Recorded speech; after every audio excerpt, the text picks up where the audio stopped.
tenses, persons, moods, AR verbs, ER verbs, and IR verbs. There are over 100 different verb endings in Spanish. This app is designed to help you remember them all through quizzes that give you instant feedback. The main page has an English phrase at the top and 4 Spanish translations below it. You can also see the infinitive and which tense is required. Simply click the Select button for the correct translation and it turns red if the selection is incorrect and green if it is correct. At the bottom, you can see how many questions are remaining, what your score is, and how many different verbs you are being tested on. Once the correct answer is selected, click Next to advance to the next question. When the question requires a subjunctive mood, it will be preceded by a phrase such as "he thinks that" or "she believes that." The phrase bracketed in blue is not included in the translation selections. It just clues you into the fact that a subjunctive conjugation is required. I'll demonstrate a few more responses.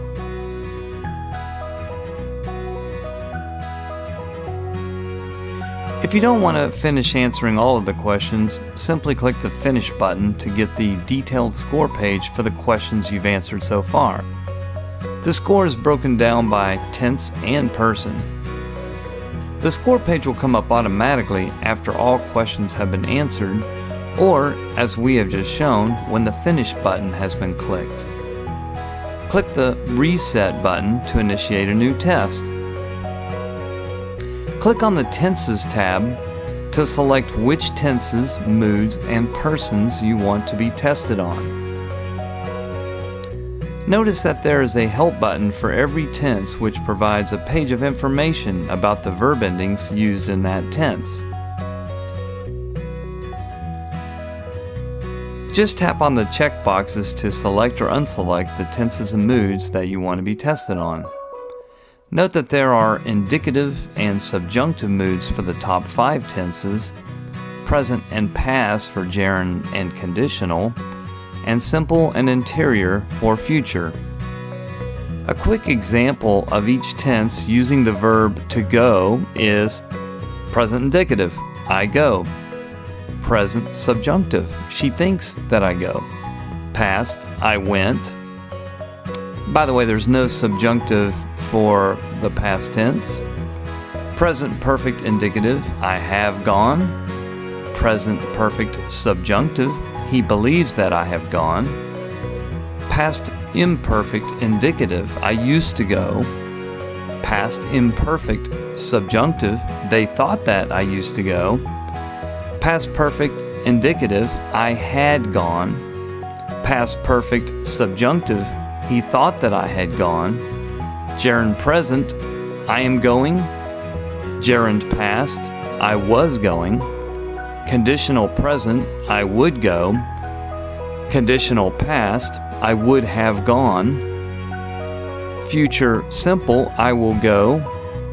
Future anterior, I will have gone.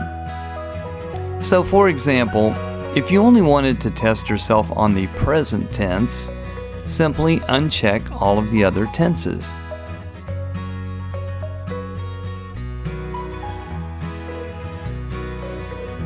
The same applies to persons. If you only wanted to be tested on first person singular, simply uncheck the other persons. Notice that you plural, or you all, is deselected by default.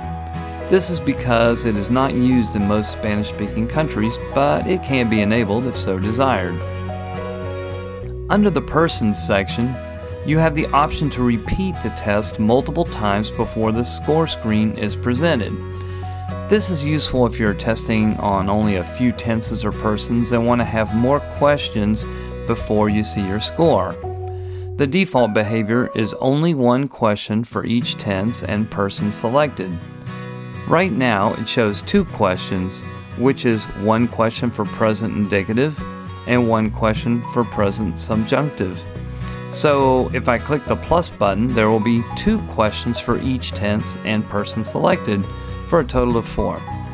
Notice that this number is also shown on the main screen for questions remaining. We'll set it back to 1. Click the Options tab to modify which verbs you will be tested on. The verbs are randomly selected from whichever verb group is selected. By default, verb group 1 is selected, which contains 12 of the most used verbs. There are 9 different groups of verbs.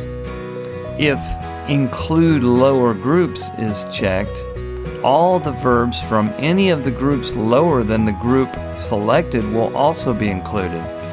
For example, if it's checked when group 3 is selected, verbs from group 1 and 2 will also be included for random selection on the questions. It tells you how many verbs are available for random selection here, as well as on the main page. If Randomized Questions is checked, then you will be tested on tenses and persons in random order, which makes the test far more difficult since you can't predict what is coming next. Please note that this feature is only available on the paid version, and this is the only difference between the paid and free versions.